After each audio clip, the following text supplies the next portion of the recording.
Bismillahirrahmanirrahim. Assalamualaikum warahmatullahi wabarakatuh. Alhamdulillahi ala ihsanih wa syukru lahu ala taufiqihi wa amtinanih wa asyhadu an la ilaha illallah wahdahu la syarika lahu ta'ziman li sya'nih wa asyhadu anna Muhammadan abduhu wa rasuluhu da'ila ridwanih. Allahumma salli alaihi wa ala alihi wa ashabi wa ikhwanih. Hadirin hadirat yang dirahmati oleh Allah Subhanahu wa taala, kita lanjutkan bahasan kita dari penjelasan dari Sahih Al-Bukhari. Kita masuk pada bab ke-53, babu al-wudu minan naum wa man lam yara minan na'sah wan na'satain awil khafqah wudu'an. Bab tentang berwudu karena tidur, dan orang yang berpendapat bahwasanya ngantuk, ya, sekali ngantuk atau dua kali ngantuk atau tidur yang ringan tidak membatalkan wudu, tidak perlu wudu. Bab ini menjelaskan tentang perselisihan para ulama tentang apakah tidur membatalkan wudu atau tidak.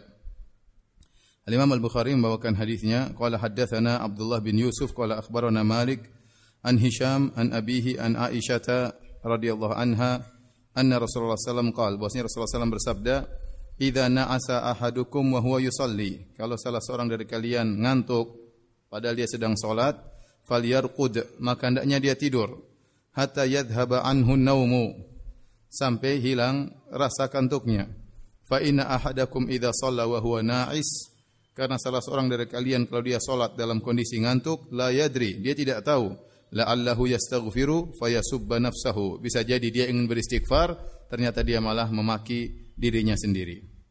Saya ulangi, kata Nabi sallallahu alaihi wasallam, jika salah seorang dari kalian sedang salat dalam kondisi ngantuk, maka hendaknya dia tidur sampai hilang rasa kantuknya. Karena seorang kalau sedang salat dalam kondisi ngantuk, bisa jadi dia ingin istighfar, dia malah mencela dirinya sendiri. Ini dijadikan dalil oleh Al-Imam Al-Bukhari bahwasanya salat dalam kondisi ngantuk tidak membatalkan salat. Berarti wudu tidak batal, tapi dianjurkan untuk tidur. Tapi dia salat dalam kondisi ngantuk tetap sah salatnya.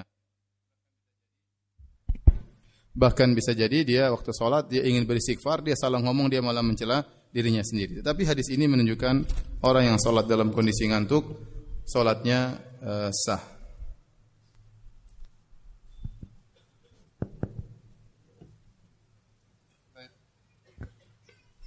Ikhwan akhwat yang dirahmati Allah Subhanahu wa taala, permasalahan apakah an-naum, tidur,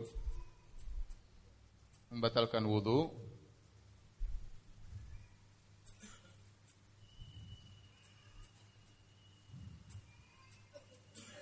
Maka ada khilaf, ya.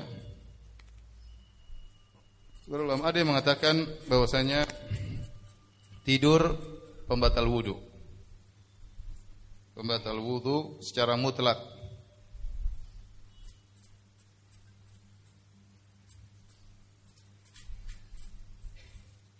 Adapun yang satu mengatakan tidur bukan pembatal wudu.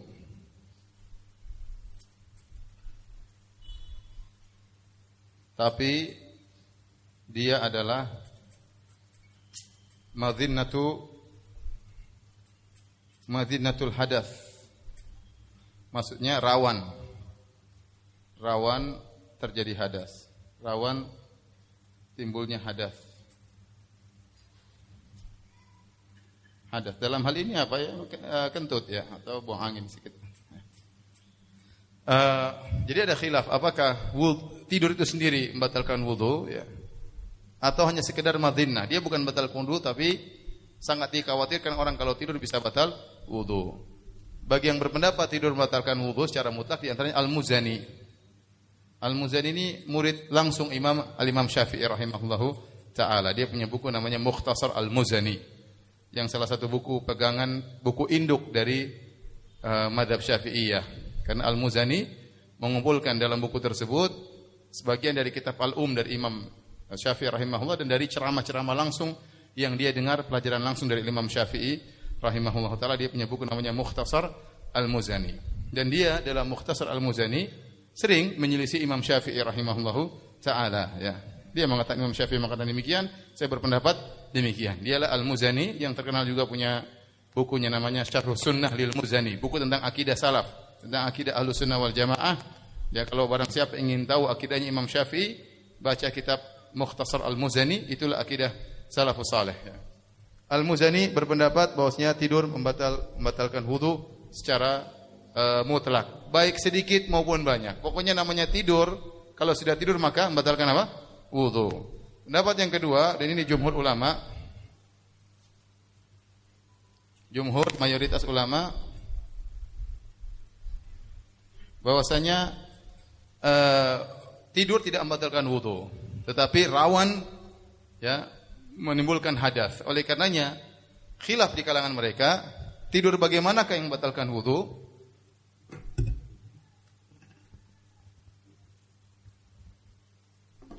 Jadi mereka bersepakat bahwasanya tidur hanyalah rawan munculnya hadas. Nah, kapan hadas itu bisa muncul tatkala sedang tidur? Maka khilaf mereka ya.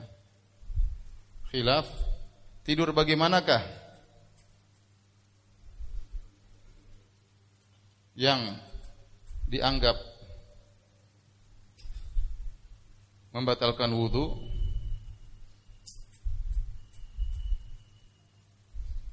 Artinya kalau berhadas tidak sadar, tidak rasa. Maka ada beberapa pendapat ya, ada yang mengatakan ya, kalau tidur berbaring baru batal. Ada yang mengatakan ya, kalau tidur lama, tidur pulas.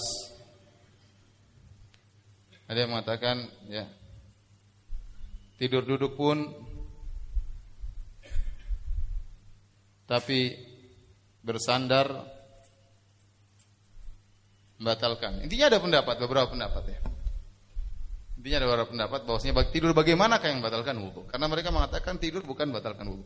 Adapun yang berdalil bahwasanya tidur membatalkan wudu berdasarkan hadis Sofwan bin Asal ya, sebagaimana telah lalu waktu kita bahas tentang masalah khuf, Rasulullah SAW menyuruh kami untuk tidak melepaskan khuf kami ya illa min janabah, kecuali kalau dalam kondisi junub ya, tetapi tidak dilarang min baulin ya, ghaitin au baulin au naumin. Selama seorang hanya sekedar gara-gara buang air besar atau buang air kecil atau tidur, maka tidak perlu melepas khuf. Hanya melepas khuf kalau junub, baru harus apa? Mandi. Ini sudah kita bahas pada pertemuan lalu. Di situ hadis Sofwan bin Asal, Nabi mengatakan walakin min ghaitin au baulin au naumin. Akan tapi khuf tidak perlu dilepas kalau karena BAB, buang kecil apa? BAK. Ini tidur. Di sini Nabi SAW menyamakan antara BAB, BAK dan tidur, berarti sama-sama membatalkan apa? Wudu. Kalau wudu terbatalkan gara-gara BAB atau buang air kecil atau tidur, kita pakai khuf enggak usah kita lepas, kita cuma usap di atasnya. Tapi kalau junub harus apa? Harus lepas. Di sini dalil mereka bahwasanya Nabi menggandengkan antara tidur, BAB dan BAK, ini semuanya pembatal apa? Wudu. Oleh karenanya Al-Muzani rahimahullah berdalil bahwasanya tidur secara mutlak membatalkan wudu. Mau tidur sebentar, mau tidur lama, yang penting tidur. Kalau seorang sudah tidur, sudah mimpi, berarti dia sudah tidur, berarti batal wudunya.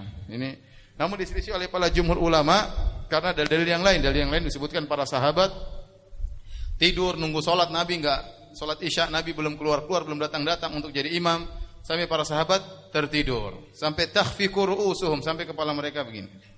Apa? Sudah sampai terletak dagunya di dadanya, sampai ketiduran. Ya, menunjukkan mereka tidur, begitu salat mereka langsung tsumma yusalluna wa la yatawadda'un. Mereka langsung salat tidak pakai wudu. Nah, para sahabat tidur.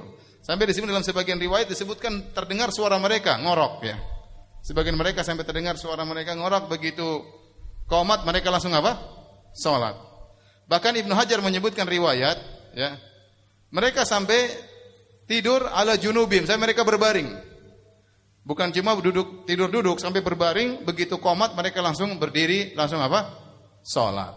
Nah, hadis-hadis seperti itulah kemudian menjadikan dalil oleh para jumhur ulama bahwasanya tidur itu bukan membatal wudu. Buktinya para sahabat mereka tidur dan mereka salat tanpa berwudu.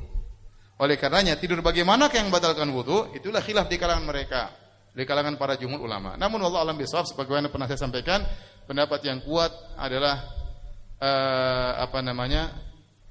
kata Nabi SAW, al-ainani wika usih, bahwasanya dua mata adalah pengikat dubur. Kalau dua mata tertutup, maka pengikatnya akan terlepas dan orang bisa jadi buang angin tanpa dia sadari. Oleh karenanya tidur bagaimana yang membatalkan wudu? Tidur yang benar-benar pulas.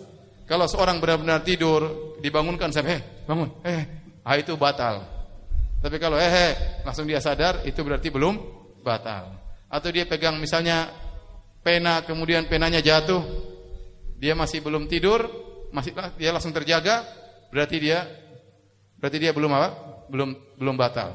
Tapi kalau penanya jatuh, HP-nya dicuri orang, dia tidak sadar. Ya sudah, berarti itu sudah batal, berarti itu sudah batal. Tidur di Masjid Haram, pegang tasbih. Sebagian orang, subhanallah, tidur. Bangun. Gum. Bangun. Saya lihat sendiri tuh, ada orang tidur. Bangun. Sana wudu. Saya enggak tidur. Subhanallah. Tadi ente tidur. Sekarang ente baru tasbih lagi. Ya, jadi yang benar kalau tidur pulas, apapun cara tidurnya. Mau tidur dalam kondisi duduk, dalam kondisi berjalan, dalam kondisi sujud, selama dia tidur pulas dan tidak sadar apa yang terjadi di sekelilingnya, maka ilahnya tadi bahwasanya dua mata ini bisa menahan dubur. Tatkala orang benar-benar tidur pulas, dia buang angin, dia tidak akan sadar. Ada yang berpendapat bahwasanya di antara pendapat ulama, kalau tidurnya duduk maka tidak membatalkan wudu. Kenapa? Kalau dia duduk, kalau dia buang angin, dia pasti harus angkat dulu. Angkat dulu sebagian bokongnya, baru kemudian dia lepaskan anginnya. Ya, oleh karenanya kalau selama dia tidur dalam kondisi duduk tidak membatalkan wudu. Dan ini pendapat sebagian ulama. Ada sebagian ulama berpendapat demikian. Sampai akhirnya satu hari dia pergi ke masjid, dia dapat di salat Jumat ada orang nunggu salat sambil dalam kondisi tidur dalam kondisi duduk. Tahu-tahu orang tersebut buang angin. Dalam kondisi duduk buang apa? Angin. Ternyata ada orang dalam kondisi duduk bisa buang angin dan dia tidak sadar. Dia ditegur sama ulama tersebut, "Ya akhi, ente buang angin salat." Kata dia, "Ente yang buang angin bukan saya." Sejak itu dia fikihnya berubah, bahwasanya orang kalau sudah tidur pulas, ya, mau tidur dalam kondisi apapun, maka dia terbatalkan wudunya. Ya, ini khilaf tentang masalah yang kita sebutkan.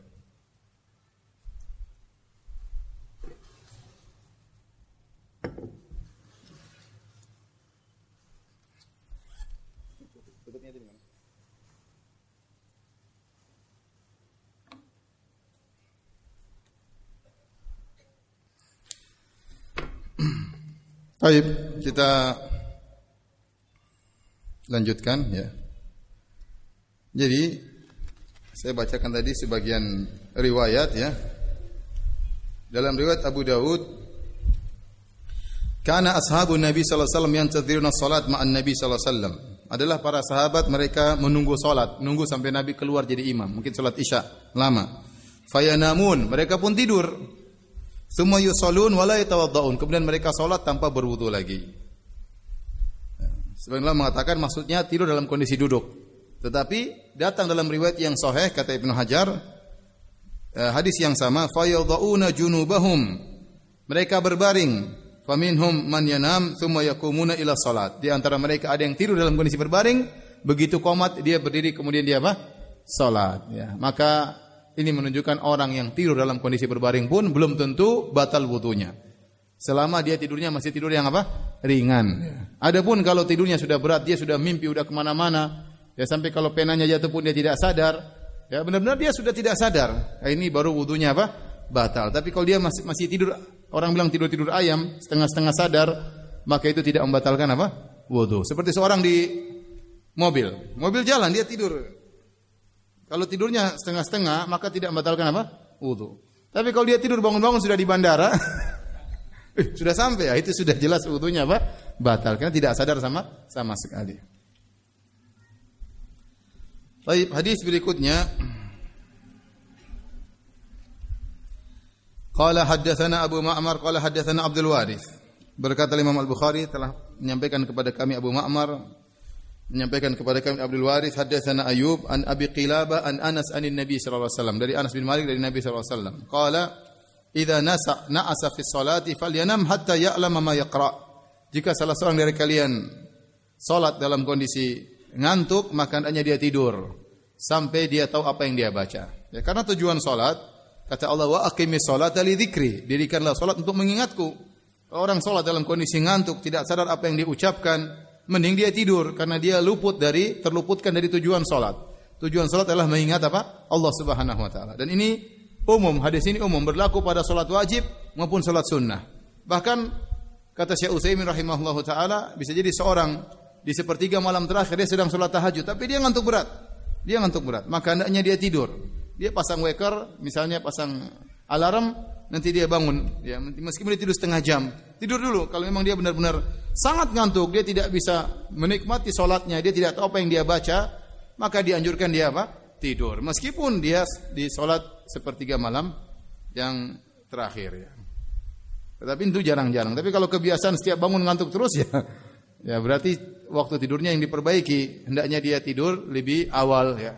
Banyak orang mengatakan, Ustaz, sulit bagi saya untuk bisa bangun malam. Jawabannya mudah, tinggal rubah jadwal tidur. Kalau antum biasanya bangun jam 5, ya, kemudian tidurnya jam 10, bangun jam 5, ya udah dimajukan tidurnya jam 9, bangun jam 4. Kalau bangun jam 3, tidurnya jam 8. Gampang kan? Gampang, tapi prakteknya susah. Tapi sebenarnya begitu, tinggal rubah jadwal tidur aja. Rubah jadwal tidur. Tapi kalau orang bertekad berdoa kepada Allah sebelum tidur agar dibangunkan salat malam, insyaallah dibangunkan oleh Allah meskipun dalam kondisi sangat ngantuk. Bagaimana dengan salat fardu, Ustaz? Belum salat Isya tapi ngantuk berat. Kata para ulama, kalau ngantuk berat dan belum salat Isya, kalau dia bisa tidur dan terbangun sebelum waktu salat Isya habis, maka tidak apa-apa dia tidur dulu. Ya, maka tidak mengapa tidur. Misalnya dia belum sholat asar, tapi dia sangat ngantuk sekali. Kalau dia sholat asar maka dikhawatirkan dia tidak tahu apa yang dia baca. Maka dia boleh tidur dengan syarat dia bisa bangun sebelum waktu sholat asar apa? Habis. Misalnya dia mau tidur setengah jam dulu, sangat ngantuk, tidak apa, dia pasang alarm. Tapi kalau dia khawatir ternyata waktunya akan bablas sampai maghrib, mending dia sholat meskipun dalam kondisi apa? Ngantuk. Daripada dia tidur akhirnya bablas sampai maghrib. Allah alam bisawab. Baik, kita lanjutkan bab berikutnya, bab al-wudu min ghairi hadatsin. Bab tentang berwudu meskipun tidak batal, meskipun tidak ada hadas. Bab tentang dianjurkannya berwudu meskipun tidak dalam kondisi berhadas. Al-Imam Al-Bukhari berkata, qala haddatsana Muhammad bin Yusuf, qala haddatsana Sufyan an Amr bin Amir, qala sami'tu Anasan tahwil, qala wa haddatsana Musaddad, qala haddatsana Yahya an Sufyan, qala haddatsana Amr bin Amir an Anasin qala, dari Anas bin Malik dia berkata, kana Nabi sallallahu alaihi wasallam yatawaddau inda kulli salatin. Adalah kebiasaan Nabi sallallahu alaihi wasallam berwudu setiap salat. Jadi sunnah seorang berwudu setiap salat meskipun tidak batal. Meskipun tidak batal. Maghrib dia berwudu, kemudian Isya dia berwudu, Duhur dia berwudu, meskipun batal, asar dia berwudu lagi. Ini sunnah, karena itulah yang dilakukan oleh Nabi sallallahu alaihi wasallam. Qultu kaifa kuntum tasnaun? Bagaimana yang kalian lakukan? Aku bertanya, bagaimana yang kalian lakukan? Qala yujzi'u ahadana alwudu'u ma lam yuhdits. Cukup bagi kami satu wudu meskipun beberapa salat selama tidak berhadas. Selama tidak berhadas, ya. Ya, kata Nabi sallallahu alaihi wasallam hadis yang lain, innallaha la yaqbalu salata ahadikum idza ahdatha hatta yatawadda. Sungguhnya Allah tidak menerima salat salah seorang kalian dari kalian jika dia berhadas sampai dia berwudu. Kalau dia berhadas salatnya tidak terima sampai dia berwudu baru dia salat. Mafhum mukhalafah dari hadis ini, selama dia tidak berhadas, dia tidak wajib untuk apa? Wudu. Dia tidak wajib untuk wudu. Namun barang siapa yang mengulang-ulang wudu setiap salat maka dianjurkan, ya. Saya punya teman ada seorang Arab Saudi, dia selalu begini ya. Kita maghrib sampai Isya di Masjid Nabawi. Biasanya sampai orang tidak wudu, sampai isya kemudian langsung sholat. Tetapi dia kebiasaannya begitu azan dia pergi berwudu. Padahal dia tidak batal. Dia menjalankan sunnah ini. Setiap azan dia pergi ke toilet berwudu balik lagi. Kalau kita malas bolak-balik sekalian aja. Tapi dia selalu, setiap kawan saya sekarang jadi dosen di Madinah, setiap kali dia azan dia berwudu meskipun dia tidak batal, ingin menjalankan sunnah Nabi sallallahu alaihi wasallam. Hadis berikutnya, qala haddatsana Khalid bin Makhlad, qala haddatsana Sulaiman, qala haddatsani Yahya bin Sa'id, qala akhbarani Bushair bin Yasar, qala akhbarani Suwaid bin Nu'man, qala kharajna ma'a Rasulillah sallallahu alaihi wasallam ama Khaybar. Kata Suwaid bin Nu'man radhiyallahu anhu, kami bersafar bersama Nabi sallallahu alaihi wasallam, keluar bersama Nabi sallallahu alaihi wasallam waktu perang Khaybar. Hatta idza kunna bi Sahba, tatkala kami tiba suatu tempat namanya Sahba, sallalana Rasulullah sallallahu alaihi wasallam al-asr, maka Nabi pun mengimami kami salat asar. Falamma shalla da'a bil at'imah. Setelah selesai salat, Nabi minta didatangkan makanan. Falam yu'ta illa bisawiq. Ternyata tidak didatangkan makanan kecuali sawiq. Sawiq itu gandum yang sudah dihancurkan jadi lembut, dicampur dengan minyak sehingga enak untuk dimakan, mudah untuk dimakan. Fa akalna wa syaribna, maka kami pun makan dan kami pun minum. Tsumma qama Nabi sallallahu alaihi wasallam ila al-maghrib. Kemudian Nabi sallallahu alaihi wasallam bangun, kemudian Nabi sallallahu alaihi wasallam pergi salat maghrib. Famadmadha, Nabi hanya berkumur-kumur. Tsumma shallana al-maghriba, kemudian Nabi mengimami kami salat maghrib, walam yatawadda, dan Nabi tidak berwudu. Jadi di antara dalil bahwasanya Nabi membolehkan satu wudu untuk dua salat. Nabi tidak mengulangi wudu lagi. Dalam hadis sebelumnya tadi, kana yatawaddau fi kulli salat. Nabi berwudu setiap kali salat. Hadis ini menunjukkan Nabi wudu sekali untuk salat asar dan salat apa? Maghrib. Dan ini juga dalil bahwasanya makan tidak membatalkan wudu. Masih banyak orang tidak tahu, menyangka makan membatalkan apa? Wudu, ya. Makan tidak membatalkan wudu kecuali makan daging onta. Kecuali makan daging onta. Adapun daging kambing, daging tempe, daging tahu, maka tidak membatalkan wudu, ya. Jadi Nabi makan sawiq, gandum, kemudian Nabi hanya berkumur-kumur, kemudian Nabi salat. Ini dalil bahwasanya selama wudu tidak batal, maka wudu tersebut boleh diulang-ulang untuk beberapa kali salat, ya. Tapi biasanya orang kalau sudah 3 kali salat dia sudah berat, ya, menahan, ya, mending dia berwudu karena ada larangan seorang salat dalam kondisi wa huwa yudafiul akhbasan, dia sedang menahan buang air besar atau buang angin, ya, ini maka sebaiknya dia buang hajat kemudian dia berwudu kembali. Baik. Hadis berikutnya bab ke-55. Babun minal kabair alla yastatira min baulihi. Bab di antara dosa besar adalah seorang tidak bersih dalam kencingnya, tidak bersih dalam cebok setelah kencing. Tidak bersih dalam cebok setelah kencing. Al-Imam Al-Bukhari berkata, Abu Abdullah Al-Bukhari rahimahullah, qala haddatsana Utsman, qala haddatsana Jarir an Mansur an Mujahid an Ibni Abbas, qala marra an-nabi sallallahu alaihi wasallam bihaitin min hitanil Madinah aw Makkah. Suatu hari Nabi sallallahu alaihi wasallam melewati haid. Haid itu kebun dari kebun-kebun yang ada di kota Madinah atau kebun-kebun yang ada di Mekah. Fasami'a sauta insanain yu'adzabani fi quburihima. Maka Nabi mendengar suara 2 orang yang sedang diazab dalam kuburan mereka berdua. Faqala Nabi sallallahu alaihi wasallam berkata, yu'adzabani wa ma yu'adzabani fi kabirin. Sungguhnya 2 orang ini sedang diazab. Dan tidaklah mereka diazab dalam perkara yang besar. Tsumma qala, kemudian Nabi berkata, bala, kana, bahkan mereka diazab pada perkara yang besar. Kana ahaduhuma la yastatiru min baulihi. Salah satunya adalah orang yang tidak bersih cebok dari kencingnya. Wa kana al-akharu yamshi bin namimah. Adapun yang satunya diazab karena berjalan ke sana kemari, ya, dalam rangka namimah, mengadu domba. Tsumma da'a bi jaridin fakasaraha kisratain. Kemudian Nabi minta didatangkan pelepah korma. Fakasaraha kisrain. Kemudian Nabi belah menjadi 2. Fa wada ala kulli qabrin minhuma kisratan. maka Nabi meletakkan masing-masing pelepah tersebut di salah satu dari kuburan. Satunya kuburan yang ini, satu kuburan yang satunya.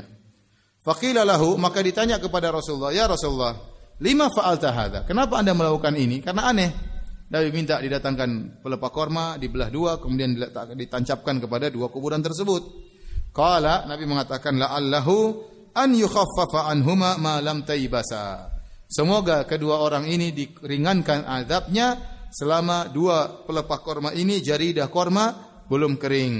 Au ila an yaibasa. Dalam riwayat, semoga azab kedua orang diringankan sampai dua pelepah korma ini kering. Taib, hadirin dan hadirat yang dirahmati oleh Allah Subhanahu wa taala. Hadis ini menjelaskan tentang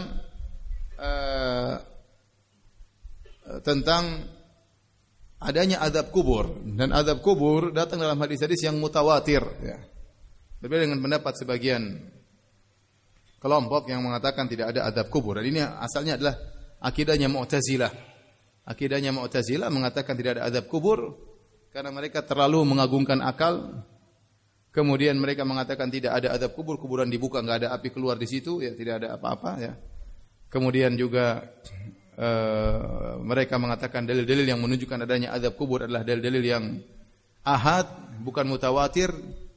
Namun ini dibantah oleh para ulama bahwasanya dalil-dalil tentang azab kubur banyak dalam Al-Qur'an dan juga dalam hadis-hadis Nabi sallallahu alaihi wasallam. Ini masalah akidah. Intinya hadis-hadis tentang adanya azab kubur, hadis-hadisnya mutawatir, ya. Oleh karenanya kita dianjurkan untuk berdoa tatkala tasyahud akhir, kita berdoa apa? Allahumma na'udzubika min adzabi jahannam wa min adzabil qabr. Ya Allah, aku berlindung kepada Engkau dari azab neraka jahanam dan dari azab kubur, dari azab kubur. Mereka orang-orang Mu'tazilah berpendapat bahwasanya untuk masalah fikih kita boleh mengambil hadis ahad. Hadis ahad maksudnya apa? Yang meriwayatkan hadis tersebut kurang dari 10 sahabat. 1 sahabat, 2 sahabat, 3 sahabat, 8 sahabat, 9 sahabat. Selama belum 10, maka dikatakan hadis ahad. Untuk hadis ahad dalam masalah akidah tidak diterima. Ini adalah bid'ah, ya. Bid'ah dalam masalah akidah yang diyakini oleh orang-orang Mu'tazilah. Ya, sehingga mereka menolak banyak hadis-hadis yang berkaitan dengan akidah, ya. Padahal hadisnya mutawatir. Contoh seperti mereka menolak hadis tentang ru'yah. Ru'yatullah azza wa jalla yaumal qiyamah. Allah bisa dilihat pada hari kiamat kelak. Bahkan di antara kelezatan yang paling lezat pada hari kiamat kelak di surga adalah memandang wajah Allah Subhanahu wa taala. Mereka tidak beriman dengan hal ini. Kata mereka hadisnya ahad, padahal hadisnya mutawatir.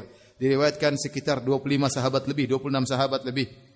Contohnya mereka mengatakan tidak ada azab kubur, padahal hadis-hadis yang berkaitan azab kubur sahabat banyak, mutawatir. Mutawatir itu lebih dari 10 sahabat. Mutawatir maknawi, ya. Jadi hadisnya sahih bahwasanya ada azab kubur. Di antara sekian banyak hadis-hadis yang menjelaskan tentang adanya azab kubur adalah hadis ini. Hadis ini. Nah, mereka orang Mu'tazilah mengatakan kalau urusan fikih amaliyah kita boleh berdalil hadis ahad, ya. Seperti salat duha hadisnya hadis ahad, ya. Misalnya salat rawatib, qabliyah, ba'diyah, hadisnya hadis ahad. Paham? Dan banyak masalah fikih kebanyakannya hadis apa? Hadis ahad. Kata mereka kalau masalah fikih boleh hadis ahad. Kalau masalah akidah tidak boleh kecuali harus hadis mutawatir. Mereka mengatakan demikian. Dan bantahannya banyak. Di antaranya Nabi SAW mengirim Mu'adz bin Jabal untuk berdakwah ke negeri Yaman. Mu'adz bin Jabal waktu berdakwah negeri Yaman untuk mengislamkan orang-orang Yahudi atau mengislamkan orang-orang Nasara, Mu'adz berbicara tentang masalah akidah. Dan dia sendirian atau banyak orang? Dia cuma sendirian, ahad sendiri. Ya. Kalau ternyata periwayatan dalam masalah akidah tidak bisa diterima kecuali 10 orang, repot. Ya. Misalnya saya mau berdakwah ke Jepang, saya mau berdakwah ke Eropa, saya sendiri tidak bisa diterima. Harus berapa orang? 10 orang. Karena kalau saya sendiri masih ahad, harus mutawatir. Sementara Mu'adz bin Jabal sendirian dan dia mendakwahkan orang Yahudi Nasrani dengan masalah akidah dia sendirian. Nah, mereka membuat kaidah ini bahwasanya untuk masalah fikih boleh hadis ahad, untuk masalah akidah harus mutawatir. Nah, mereka bingung dalam sebagian masalah fikih bercampur dengan masalah akidah. Contoh seperti apa hukum berdoa setelah tasyahud akhir dengan berlindung dari 4 perkara. Allahumma inni a'udzubika min adzabi jahannam wa min adzabil qabri wa min fitnatil mahya wal mamat wa min fitnatil masiihid dajjal. Ya Allah, aku berlindung kepada Engkau dari azab neraka, azab kubur, fitnah kehidupan dan kematian, dan fitnah dajjal. Ini berlindung dari 4 perkara. Apa hukumnya berdoa dengan doa ini setelah tasyahud? Jawabannya disunahkan. Kenapa? Karena ada hadisnya sahih. Meskipun hadisnya ahad, paham? Dan masalah fikih kita boleh menggunakan hadis ahad. Jadi boleh kita berdoa, hukumnya berdoa setelah tasyahud, hukumnya boleh. Hadisnya ahad atau mutawatir? Ahad. Tetapi masalahnya dalam kandungan doa tersebut ada masalah akidah, berlindung dari azab kubur. Nah, mereka bingung dah hadis seperti ini. Mau bilang tidak diamalkan, ini masalah fikih, ya. Mau bilang diamalkan, dalamnya ada masalah apa? Akidah. Antum paham atau tidak? Yang benar. Ya, ini kaidah mereka tidak. Kita bantahan terhadap mereka sangat mudah. Antum bikin kaidah ini bahwasanya tidak diterima kecuali hadis mutawatir dalam masalah akidah, mana dalilnya yang mutawatir? Paham? Terapkanlah kaidah ini pada kaidah antum. Antum mengatakan bahwasanya wahai orang-orang Mu'tazilah, diikuti oleh sebagian kelompok di zaman sekarang ini, bahwasanya tidak boleh meyakini masalah akidah kecuali hadisnya mutawatir. Kita katakan kaidah antum ini akidah. Paham? Kaidah antum ini adalah suatu apa? Akidah. Mana dalilnya secara mutawatir bahwasanya ada kaidah seperti ini? Jawabannya jangankan hadis mutawatir, hadis ahad juga tidak ada. Hadis palsu pun tidak ada. Baik. Namun secara umum beriman kepada azab kubur adalah iman masalah gaib, ya. Oleh karenanya orang baru meninggal dunia sebenarnya sudah disiksa. Allah mengatakan, "Walau tara idh yatawaffal ladzina kafarul malaika yadribuna wujuhum adbarahum wa dhuqu adzabal harib." Kata Allah, seandainya engkau bisa melihat tatkala orang-orang yang kafir dicabut nyawanya oleh para malaikat, dipukul wajah mereka dan dipukul punggung mereka. Jadi sejak mereka dicabut sudah disiksa oleh malaikat, tapi tidak ada yang lihat. Tidak ada yang lihat. Bisa jadi seorang kafir meninggal dalam kondisi tersenyum tapi dia sedang disiksa. Rohnya sedang dicabut dan disiksa oleh malaikat. Ini perkara gaib. Ya. Kalau seandainya terlihat malaikat cabut kemudian rambutnya berdiri semuanya, keluar asap dari telinganya. Semua orang kafir begitu, semua orang enggak ada yang kafir kalau begitu. Kamu kalau kafir nanti matimu kayak gini, ya repot. Semua orang akan masuk Islam, tapi ini perkara yang gaib. Maka tidak ada yang lihat. Roh tatkala dicabut, tatkala disiksa, dimasukkan dalam kubur, disiksa oleh malaikat Munkar dan Nakir, maka ini tidak ada yang melihatnya, suatu yang gaib. Namun kata para ulama, di antaranya Syekh Utsaimin rahimahullah taala, terkadang Allah perlihatkan, terkadang. Namun hukum asalnya tidak. Ini perkara yang gaib. Terkadang Allah perlihatkan untuk membuktikan pada sebagian hamba-hambanya, namun pada aslinya perkara yang gaib. Ya, kalau semua azab kubur ketahuan, maka semua orang akan beriman. Nih orang kafir lagi diazab. Maka tidak ada lagi ujian dalam kehidupan dunia ini. Karena semua orang tahu orang yang mati dalam kondisi kafir, tukang maksiat sedang diazab. Orang semua akan beriman. Orang semua akan beriman. Makanya Nabi mengatakan, laula alla tadafanu. Kalau bukan khawatir kalian tidak akan saling menguburkan, Allah akan membuat kalian mendengar azab kubur. Tapi kalau setiap orang dengar azab kubur, dia takut untuk menguburkan kawannya. Waduh. Baru jalan kuburan sudah dengar orang teriak-teriak. Ngeri. Ya. Oleh karenanya manusia tidak ada yang mendengarnya. Dan dalam hadis ini Nabi diperdengarkan oleh Allah Subhanahu wa taala. Sehingga Nabi mendengar dua orang yang sedang diazab. Kemudian Nabi mengatakan, "Innahuma la yu'adzabani." Sungguhnya dua orang ini sedang diazab. Wa ma yu'adzabani fi kabirin. Dan dua orang ini diazab bukan karena perkara yang besar. Ada yang mengatakan banyak pendapat, Ibnu Hajar menyebut dalam Fathul Bari, di antaranya perkaranya besar. Makanya Nabi mengatakan, "Bala, innahu kabir." Justru ini perkara besar. Maksudnya apa? Ada yang mengatakan perkara tersebut besar, namun dipandang remeh oleh dua orang ini. Dianggap namimah itu perkara yang ringan, dianggap cebok enggak baik, apa tidak serius, tidak sempurna, itu dianggap perkara yang ringan, padahal itu besar di sisi Allah Subhanahu wa taala. Wa tahsabunahu hayyinan wa huwa 'indallahi 'azim. Kalian menyangka itu perkaranya ringan, namun di sisi Allah adalah perkara yang besar. Ada yang mengatakan yang dimaksud dengan perkaranya tidak besar tapi besar, maksudnya perkaranya itu mudah untuk meninggalkannya. Orang tidak namimah mudah, udah tahan mulut, tidak usah namimah kan gampang. Membersihkan kemaluan setelah buang air kecil mudah, tinggal disiram selesai. Apa susahnya? Tetapi mereka mengeremehkan, dianggap tidak melakukannya padahal sangat mudah melakukannya, innahu kabir, tapi dia ternyata dosa besar. Dan ini pendapat yang dipilih oleh Syekh Utsaimin rahimahullahu taala. Intinya mereka berdua melakukan dosa besar, yang satu namimah, yang satu tidak bersih dalam cebok setelah buang air kecil. Maka keduanya diadab oleh Allah Subhanahu wa taala. Kemudian Nabi sallallahu alaihi wasallam meminta didatangkan pelepah korma. Tolong matikan. Kemudian Nabi sallallahu alaihi wasallam membelah korma tersebut menjadi dua, satu ditancapkan ke salah satu kuburan, satunya di kuburan yang lain. Para sahabat heran. Mereka bertanya, "Lima fa'alta hadza ya Rasulullah? Kenapa Anda melakukan ini?" Kata Nabi sallallahu alaihi wasallam, "La Allah yukhaffifu anhu ma lam yaibasa." Semoga Allah meringankan siksaan dua orang ini selama belum kering. Taib. Sebagian ulama berpendapat, terutama ulama Syafi'iyah, bahwasanya sebab diringankan azab kubur ini adalah karena basahnya pelepah korma. Dan pelepah korma yang basah itu bertasbih kepada Allah Subhanahu wa taala. Karena bertasbih kepada Allah, maka azabnya dikurangi. Paham ya? Saya ulangi, sebagian ulama Syafi'iyah berpendapat bahwasanya ini dalil Nabi mengatakan azab kedua orang ini diringankan. Kenapa? Karena ditancapkan dua pelepah korma yang masih basah. Berarti pelepah korma yang masih basah itu mengurangi azab. Kenapa hubungannya basah dengan kering? Kata mereka karena basah bertasbih kepada Allah. Kalau kering sudah tidak bertasbih. Tatkala masih basah pelepah korma itu bertasbih. Oleh karenanya kata mereka, ya, kalau korma saja bertasbih mengurangi azab, apalagi kita bertasbih di kuburan. Apalagi kita baca Quran di kuburan. Ini dalil mereka tuh ini. Kita baca Quran di kuburan, ya supaya ada keberkahan turun kepada penghuni kubur. Ini pendapat sebagian ulama Syafi'iyah. Ya, diperbolehkan membaca Al-Quran di kuburan. Tapi pendapat mereka bukan untuk minta berkah dari penghuni kubur, bukan. Bukan mencari keberkahan dari kuburan, bukan. Bahkan kepada orang yang pelaku maksiat kita ke situ baca Quran. Supaya tujuannya apa? Kita memberi keberkahan kepada penghuni kubur. Paham ya? Benar, ada ulama Syafi'iyah mengatakan boleh bertasbih, boleh baca Quran, khatamkan Quran di kuburan. Bukan untuk mencari keberkahan kepada penghuni kubur, tapi untuk beri manfaat kepada penghuni kubur yang sudah tidak bisa apa-apa. Di antaranya semoga azab mereka dikurangi. Dalilnya apa? Dalilnya pelepah korma. Paham sisi pendalilannya? Baik.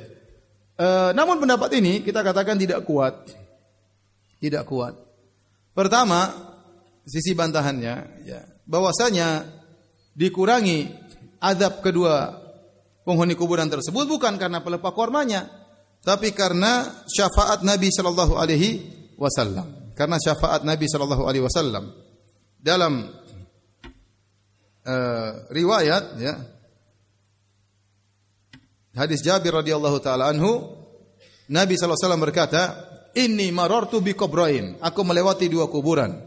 Yu'adzabani, mereka berdua sedang diadab. Fa ahbabtu bi syafaati.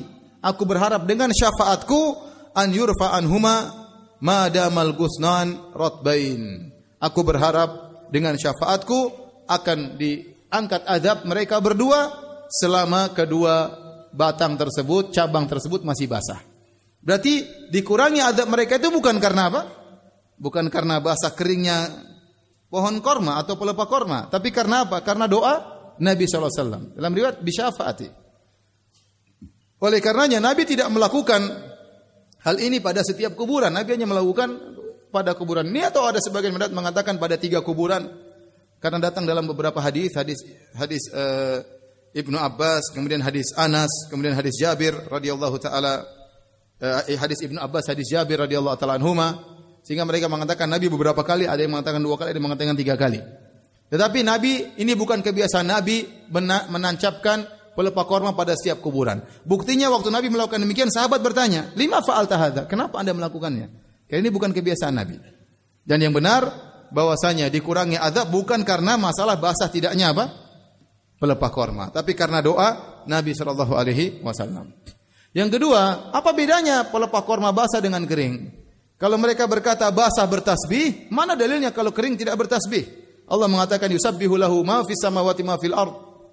Bertasbih kepada Allah semua yang ada di langit dan di bumi. Tidak dibedakan antara kering dan apa? Basah, enggak ada. Maka mengatakan kalau basah bertasbih, kering tidak bertasbih itu enggak ada dalilnya. Semuanya bertasbih kepada Allah Subhanahu wa taala, ya. Dan kemudian Nabi kenapa meletakkan pelepah korma ini kemudian mendoakan agar keduanya dikurangi dosanya? Karena Nabi mendengar mereka berdua sedang diazab. Nah, kalau tahu-tahu antum ada orang di kubur ente taruh pelepah korma, emang lagi diazab. Jangan suudzon kepada enggak siapa tahu diazab. Akhirnya orang sekarang macam-macam ya. Saya lihat di kuburan ada yang taruh kendi isi air. Selama masih basah, airnya bertasbih. Udah pasang keran aja di situ. Ada yang pasang tanam pohon langsung ya. Kormanya sekalian ditanam, jangan apa lagi? Jangan cuma kering-kering, mungkin berapa hari sudah kering. Ya udah tanam pohon korma, disirami tiap hari, enggak diadab-adab atau dikurangi adabnya terus. Intinya wallahu alam bisawab, pendapat yang benar bahwasanya apa yang dilakukan oleh Nabi sallallahu alaihi wasallam itu adalah kekhususan Nabi sallallahu alaihi wasallam ya. Dan tidak ditiru oleh kebanyakan sahabat. Ada riwayat menyebutkan seorang sahabat meminta demikian, tapi ini ijtihad dia. Kebanyakan sahabat tidak berpemahaman demikian. Ya. Kebanyakan sahabat tidak berpemahaman demikian. Ya. Jadi yang benar bahwasanya itu bukan dalil untuk boleh baca Quran di kuburan. Wallahu ta'ala alam bishawab. Kita lanjutkan hadis berikutnya.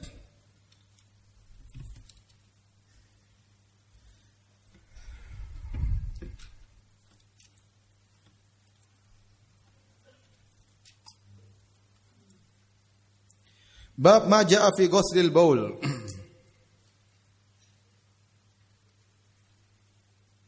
Wa qala Nabi sallallahu alaihi wasallam li sahibil qabr. Nabi sallallahu alaihi wasallam berkata kepada penghuni kuburan yang diazab tadi, kana la yastatiru min baulihi. Adalah dia diazab di kubur karena tidak bersih tatkala cebok dari kencingnya. Walam yadhkur siwa baulin nas, dan Nabi tidak menyebutkan kecuali air kencing manusia. Al-Imam Al-Bukhari menyebutkan perkataan ini untuk membantah pendapat Syafi'iyah yang menyatakan bahwasanya semua kencing itu najis. Semua kencing itu najis. Kenapa orang ini diazab di kuburan? Karena dia waktu kencing, dia tidak mencuci dengan baik sehingga najisnya masih ada di kemaluannya, kemudian terkena pakaiannya sehingga akhirnya dia salat tidak sah karena pakaiannya ternajisi. Dengan dalil ini Madzhab Syafi'iyah mengatakan semua kencing itu najis. Semua kencing. Mau kencing kuda, kencing onta, kencing kambing, apalagi kencing manusia. Kencing tikus, ya apa semuanya kencing adalah najis. Ya. Hukum asalnya adalah najis.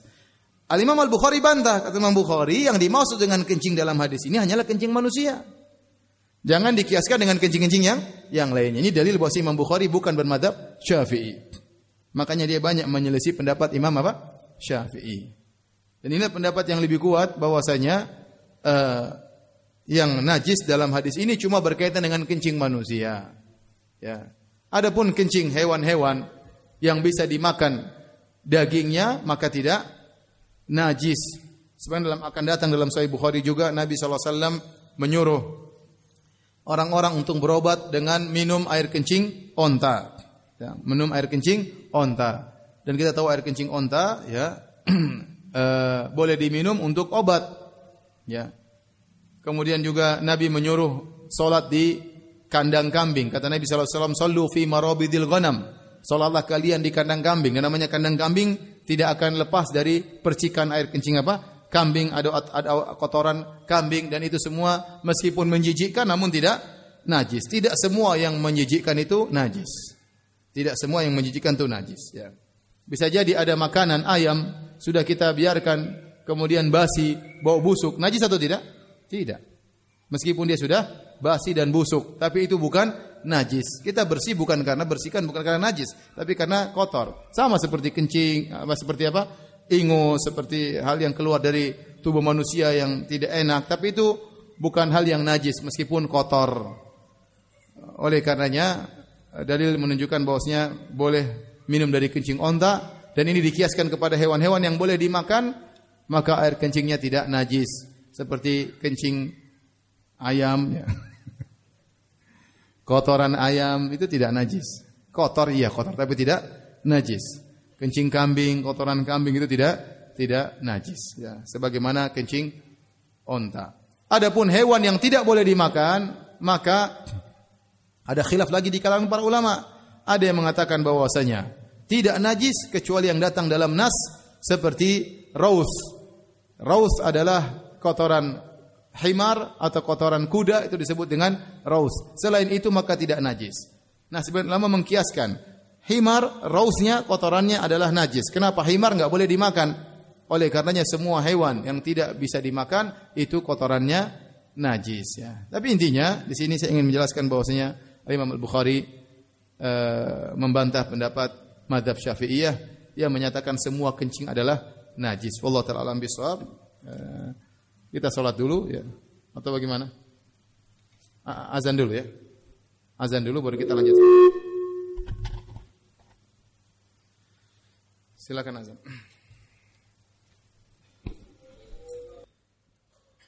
Ustaz, bagaimana dengan ibadah kami apabila di saat mandi wajib tidak benar hingga saat ini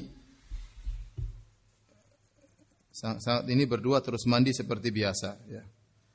Jadi kita katakan mandi wajib ada yang minimal, ada yang optimal, ya. Yang minimal yang penting kita berniat mandi wajib dan basah seluruh tubuh kita, maka sah. Ya, seluruh basah tubuh kita sah, mandi seperti biasa, maka mandi wajibnya apa? Sah, ya. Yang optimal kita mandi sesuai dengan sunnah Nabi sallallahu alaihi wasallam. Itu kita bersihkan kemaluan terlebih dahulu, kemudian kita berwudu, setelah itu baru kita basahkan kepala, ya, kemudian kita sebelah kanan, kemudian sebelah kiri, kemudian selesai, ya. Tapi kalau selama kita sudah berniat mandi junub, meskipun mandinya mandi biasa, maka sudah sah. Jadi insyaallah enggak mengapa. Cuma setelah dia belajar sunnah, hendaknya dia mandi sesuai dengan sunnah Nabi sallallahu alaihi wasallam. Ustaz, apa yang harus kita lakukan apabila saat mandi junub kita berhadas? Misal di tengah-tengah sedang mandi, tiba-tiba kita buang angin. Apa yang harus kita mengulangi dari awal? Kalau ternyata tatkala kita mandi sudah basah seluruh tubuh, sudah basah, berarti sudah sah. Kapan tubuh kita seluruhnya sudah basah dengan air, berarti mandi junub kita sudah apa? Sudah sah. Namun belum selesai, di tengah-tengah kita buang angin, maka tidak perlu mandi lagi dari awal, cukup wudu aja. Cukup apa? Wudu. Tetapi kalau tatkala kita mandi ternyata masih belum basah seluruh tubuh, kita sudah buang angin, maka kita mandi lagi dari awal, ya. Lagi dari awal. Ustaz, apakah setan dari kalangan jin bisa mengganggu manusia dengan menampakkan wujudnya ataukah dalam wujud yang lain? Karena ana rasanya gatal untuk menjawab teman-teman ana yang mengaku melihat diganggu setan di kantor ana, ya. Asalnya jin, ya, setan, innahu yarakum huwa wa qabiluhu min haitsu la tarawnahum. Sungguhnya setan dan pengikutnya, ya, melihat kalian di mana kalian tidak melihat mereka. Hukum asalnya jin tidak kelihatan, ini hukum asal. Terkadang dia menampakkan dirinya, ya, dalam bentuk-bentuk tertentu seperti yang dialami oleh Abu Hurairah radhiyallahu anhu tatkala setan menjelma ingin mencuri harta sedekah, ya, maka ditangkap oleh Abu Hurairah radhiyallahu taala anhu. Jadi mungkin saja setan menampakkan dirinya. Tapi saya katakan antum, ya, jangan takut sama setan, ya. Antum jangan takut sama setan. Kalau setan memperlihatkan dirinya, mungkin mau kenalan sama antum. Mungkin, ya. Santai aja, ya. Antum jangan takut, ya.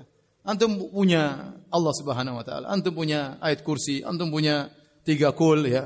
Kecuali kalau antum enggak hafal lain cerita, ya, tapi antum ayat kursi bisa hafal, antum qul a'udzu birabbil falaq, qul birabbin nas. Antum jangan takut. Ada a'udzubillahi minasyaitonir rajim, ya. Dan insyaallah enggak ada masalah, ya. Antum pokoknya jangan takut, cuek aja, ya. Cuek, dan kalau dia datang ketemuin, ya. Datang baca baca doa, ya. Antum juga jangan cari ketemu dia. Tapi kalau dia datang, ya cuekin aja, jangan apa? Jangan. Sebagian orang digoda, sebagian orang tidak. Dalam satu rumah terkadang sebagian digoda, sebagian tidak. Sebagian digoda, sebagian. Kalau antum rajin baca Quran, antum zikir pagi petang, antum jaga pandangan, tidak melihat hal yang haram, insyaallah setan ngapain goda antum, ya? Setan ngapain goda antum, ya? Dia juga setengah mati mau menjelma menjadi sesuatu ya, tidak mungkin tidak mudah bagi dia karena itu keluar dari hukum asal dia. Hukum asal dia tidak apa? Tidak kelihatan ya. Berarti antum enggak usah takut ya. Antum asalnya kelihatan ya. Jadi kalau dia muncul antum baca doa enggak usah takut. Adapun sebagian teman yang digoda di kantor melihat macam-macam ya sudah. Ente enggak usah. Ente suruh dia berzikir, suruh baca doa, ya enggak usah takut sudah. Kalau ente takut setan senang. Kapan setan tahu antum takut, setan malah senang ya. Sebagian ikhwan-ikhwan di Jogja ya atau sebagian tempat mereka membeli tanah atau menyewa kos-kosan yang situ orang takut karena ada setan yang muncul di situ. Ada kos-kosan setiap waktu tertentu setan yang muncul kemudian rambutnya terurai. Orang enggak berani ngekos di situ. Sampai dikasih harga murah. Teman-teman kos aja enggak ada masalah ya. Ya. Kos aja. Yang dia muncul-muncul biarin aja. Cuek aja muncul udah tidur aja. Kenapa digubrisin? Lama-lama dia capek sendiri kemudian apa? Pergi ya. Ada pondok dibangun saya tahu, orang takut beli tanah di situ karena di situ mengerikan. Teman-teman beli, sudah bangun pondok, sudah biarin aja. Ya sudah dia, yang penting kita bertakwa kepada Allah, baca Quran ya, setan lama-lama juga tidak betah tinggal di tempat yang diisi dengan ayat-ayat Allah Subhanahu wa taala. Maka saya katakan, di Arab Saudi saya hampir jarang dengar orang kerasukan, hampir enggak dengar saya dengar ada orang kerasukan. Kenapa? Karena di mana-mana azan dikumandangkan, orang salat di mana-mana, dukun dilarang ya. Dukun ditangkap mungkin dipenggal kepalanya, tukang sihir ditangkapin di sana. Ya, sehingga jin tidak terlalu leluasa untuk menggoda manusia. Tapi kalau tanah air ya, ada pohon besar dikeramatkan, kasih sajen, ada pohon besar dikasih sarung ya. Kasih baju ya, macam-macam ya. Benar-benar. Jadi jin benar-benar di apa namanya? Dihormati ya. Lebih dihormati dari manusia ya. Makanya mereka leluasa untuk menggoda manusia. Jadi selama kita senantiasa ingat kepada Allah, baca Quran, mereka tidak leluasa para jin untuk menggoda manusia. Inti kita bertawakal kepada Allah, terutama tatkala keluar rumah, baca doa keluar rumah, Allahumma inna a'udzubika an adil au dhal au azil au zal au azlim au uzlam au ajhal au jahal alayya. Bismillah tawakkaltu ala Allah wa la quwwata illa billah. Insyaallah dijaga oleh Allah Subhanahu wa taala. Apakah mencium istri membatalkan wudu? Ini khilaf di kalangan para ulama, namun saya lebih condong bahwasanya menyentuh istri tidak membatalkan apa? Wudu. Mencium istri juga tidak membatalkan wudu. Datang dalam hadis Sunan Abi Daud, Nabi mencium Aisyah sebelum pergi ke masjid. Namun di sini perselisihkan oleh para ulama tentang sahih atau tidaknya. Tetapi secara umum menyentuh wanita tidak membatalkan wudu sebagaimana kita sering jelaskan berulang-ulang. Kecuali tatkala dia mencium istrinya kemudian keluar madhi karena syahwat keluar madhi, maka itu yang membatalkan wudu. Adapun menciumnya tidak membatalkan wudu. Apakah boleh berjualan di halaman masjid? Halaman masjid, kalau halaman masjid tersebut dipakai untuk salat, maka tidak boleh berjualan di situ. Ya, hendaknya memang halaman masjid tersebut dipersiapkan untuk salat, maka masjid bukan tempat untuk salat, untuk berjualan. Masjid untuk mengingat Allah ya, dan untuk beribadah kepada Allah Subhanahu wa taala. Makanya Nabi mengatakan, kalau kalian melihat orang berjualan di masjid, maka doakan keburukan kepadanya. La arbahallahu tijaratak. Semoga Allah tidak memberikan keuntungan bagi perdaganganmu ya. Ya, kalau ada orang yang mencari barang hilang bikin pengumuman, sungguhnya barang saya hilang di masjid, maka doakan semoga barangmu tidak kembali lagi kepadamu. Kenapa? Karena itu menyibukkan orang. Orang harusnya ingat kepada Allah Subhanahu wa taala, ingat mikir barang yang hilang. Oh ya, di mana hilang, ribut. Orang harusnya mikir Allah, mikir akhirat, akhirnya mikir perdagangan di masjid. Hendaknya kalau dia jualan di luar halaman masjid yang digunakan untuk salat ya.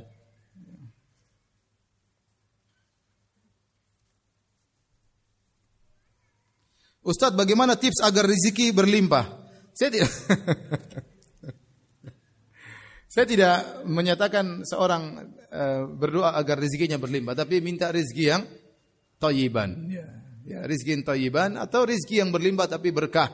Ya, rezeki yang berkah. Seorang berusaha untuk dapat. Karena rezeki yang berlimpah itu belum tentu bisa kita atur dengan sesuai kehendak Allah Subhanahu wa taala. Ingat, setiap rezeki yang kita dapatkan akan ditanya oleh Allah pada hari kiamat kelak. Ya. Kalau kita punya rezeki, kemudian berkah, kita gunakan sesuai dengan kehendak Allah, maka itu yang terbaik. Tetapi di antara sebab-sebab datangnya rezeki, pertama tentu kita berusaha, bertawakal kepada Allah Subhanahu wa taala, berusaha, kata Ibnu Rajab Al-Hambali, tawakal yang tinggi dengan sebab yang sedikit mendatangkan rezeki yang banyak. Yang penting tawakalnya harus tinggi, ya. Harus digandengkan dengan sebab. Meskipun sebabnya tidak maksimal, tetapi kalau tawakalnya tinggi, Allah mudahkan rezeki. Sebagaimana dalam hadis, "Lau annakum tatawakkaluna 'ala Allahi haqqa tawakkulih, la razaqakumullah kama yarzuqut thair." Kalau seandainya kalian bertawakal kepada Allah dengan tawakal yang benar, ya, maka Allah akan berikan kalian kemudahan rezeki sebagaimana Allah berikan kepada burung. Ini dalil bahwasanya tawakal yang tinggi mempengaruhi mudah mendapatkan rezeki. Tapi kalau orang mencari rezeki suudzon kepada Allah, kurang tawakal, seakan-akan rezekinya tergantung kepada bosnya, seakan-akan rezekinya harus pada pekerjaannya ini, maka di situ bisa jadi dia mendapati kesulitan. Kalau dia pun mendapatkan rezeki belum tentu berkah, belum tentu rizqan thayyiban.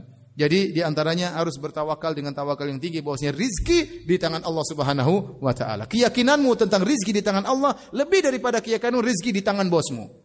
Ya, itu harus ditanamkan dalam hati seseorang. Ya, kalau ada orang kita dapat rezeki dari seorang, yakinlah itu semua karena Allah Subhanahu wa taala. Yang kedua, jangan lupa sebab-sebab ukhrawi. Ada sebab-sebab ukhrawi yang buat kita untuk mudah mendapatkan rezeki. Di antaranya menyambung silaturahmi. Ada rezeki kita berikan kepada ibu kita, pada ayah kita, kepada kakak kita, adik kita, pada ponakan kita, kepada tante kita, kepada bibi kita. Kalau kita sisihkan niat karena Allah, ikhlas karena Allah, menyambung silaturahmi, Allah akan mudahkan rezeki. Dan ini benar. Ini sudah dipraktekkan dan nyata, ya. Ya, bahwasanya menyambung silaturahmi menambahkan rezeki. Kemudian juga berinfak. Kata Nabi sallallahu alaihi wasallam, "Ma naqasat shadaqatun min mal." Bahwasanya sedekah tidak akan mengurangi rezeki. Ya, bahwasanya seorang bersedekah akan ditambah oleh Allah Subhanahu wa taala. Oleh karena tidak ada orang yang dermawan karena Allah Subhanahu wa taala kemudian dihinakan oleh Allah, tidak ada. Orang dermawan semakin ditambah rezekinya oleh Allah Subhanahu wa taala. Bagaimana hukumnya jika pada sore hari saat kita akan mandi, kita dapati celana dalam kita bau pesing. Artinya ada tetesan air kencing yang menempel di celana dalam ketika secara tidak sengaja. Padahal selama seharian kita sudah yakin bahwa kita telah beristinja dengan baik dan benar dan merasa sudah bersih dan tidak ada lagi air kencing yang menetes. Apakah wudu kita selama ini satu hari menjadi batal dan kita harus mengulang salat kita, Ustaz? Tidak, ini ada namanya kaidah al-yakin la yazulu bisyak. Keyakinan tidak bisa dihilangkan dengan keraguan. Kalau kita sore hari kita mencium celana kita ternyata bau air kencing, ya. Pertama belum tentu itu dari air kencing, ya. Bisa jadi kemaluan kita mengeluarkan bau yang tidak enak mirip dengan bau air kencing. Kedua, kalau memang kita yakin ada air kencing, maka kita sandarkan kepada salat yang paling terdekat. Salat yang paling terdekat. Dan bisa jadi air kencing tersebut keluar setelah antum sholat. Kita nggak tahu. Jadi masih banyak kemungkinan untuk mengatakan dia harus mengqadha sholatnya 5 waktu. Ini tidak kuat pendalilannya. Karena kecuali kalau kita lihat setelah sholat asar misalnya langsung ternyata celana kita benar-benar bau air kencing. Ternyata ada air kencing. Maka yang kita qadha cuma yang sholat apa? Asar. Tetapi kalau kita sholat asar jam 3, jam 4. Lihatnya semenjelang maghrib bau air kencing. Maka tidak bisa kita katakan dia qadha sholat asar. Kenapa bisa? Jadi air kencingnya muncul setelah itu. Tidak tahu. Oleh karenanya selama tidak yakin bahwasanya air kencing keluar sebelum sholat, maka hukum asalnya kita tidak berhadas. Hukum asalnya kita tidak ada air kencing di celana dalam.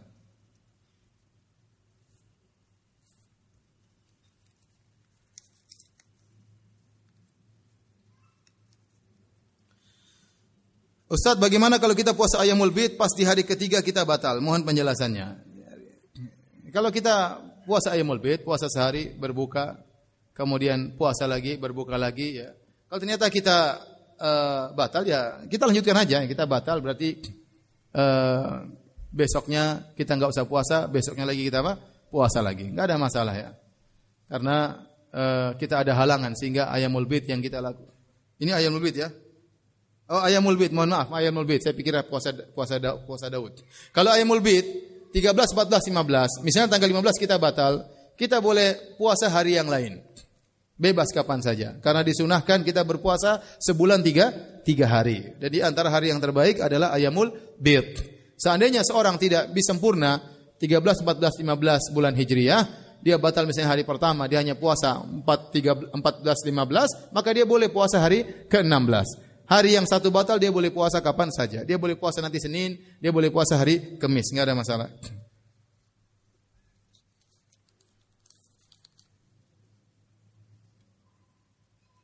Bagaimana membersihkan kemaluan sehabis buang air kecil kalau tidak ada air seperti toilet mall? Boleh dibasuh pakai tisu? Boleh. Pakai tisu sudah sah. Jadi di antara pengganti air adalah istijmar, ya. Pakai batu tapi di mall enggak ada batu ya. Jadi pakai tisu, pakai kertas boleh ya. Pakai kertas enggak ada masalah ya. Dan itu sah. Ini kita sudah lap, terutama kalau di pesawat terkadang kita susah pakai air, kita pakai tisu sudah sah. Jangan buang air kecil, buang air besar pun apa? Sah. Jadi maksudnya seorang yang la yastanzih min baulihi, dia tidak bersih tatkala buang air kecil, bisa beberapa kemungkinan. Pertama, dia kencing masih menetes, kemudian dia sudah pakai celana dalam. Yang kedua, dia kencing, dia berdiri sehingga tidak, maksudnya dia duduk ataupun berdiri, namun dia tidak perhatian sehingga ada cipratan yang kembali mengenai bajunya misalnya. Maka seorang tatkala buang air kecil, dia hati-hati, ya, dia angkat misalnya celananya tatkala buang air kecil sehingga tidak kecipratan kembali kepada pakaiannya.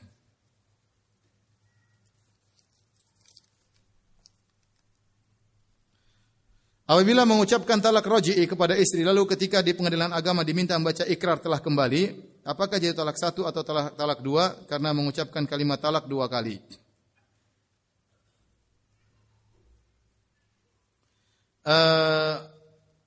Kalau dia sudah menjatuhkan talak kepada istrinya, kemudian dia rujuk, maka tetap dihitung talak satu.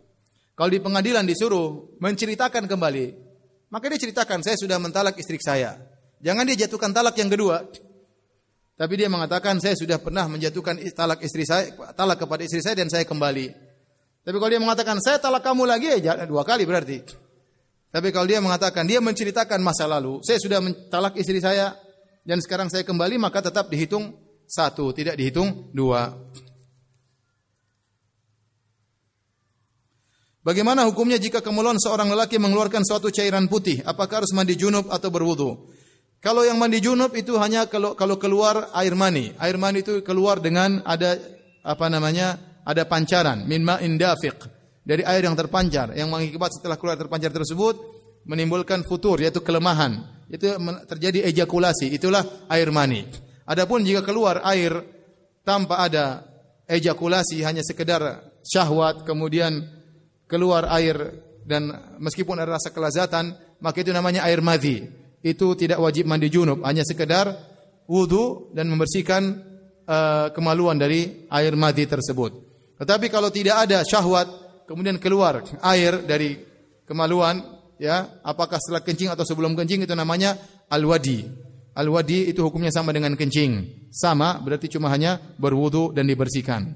Jadi yang wajib untuk mandi wajib hanyalah air mani. Air mani cirinya jelas, yaitu air yang kental, lengket dan keluar dengan pancaran, terjadi ejakulasi. Setelah itu seorang akan mengalami rasa lemas, yaitu namanya air mani. Itu yang wajib mandi junub. Demikian saja, wabillahi taufiq wal hidayah. Assalamualaikum warahmatullahi wabarakatuh.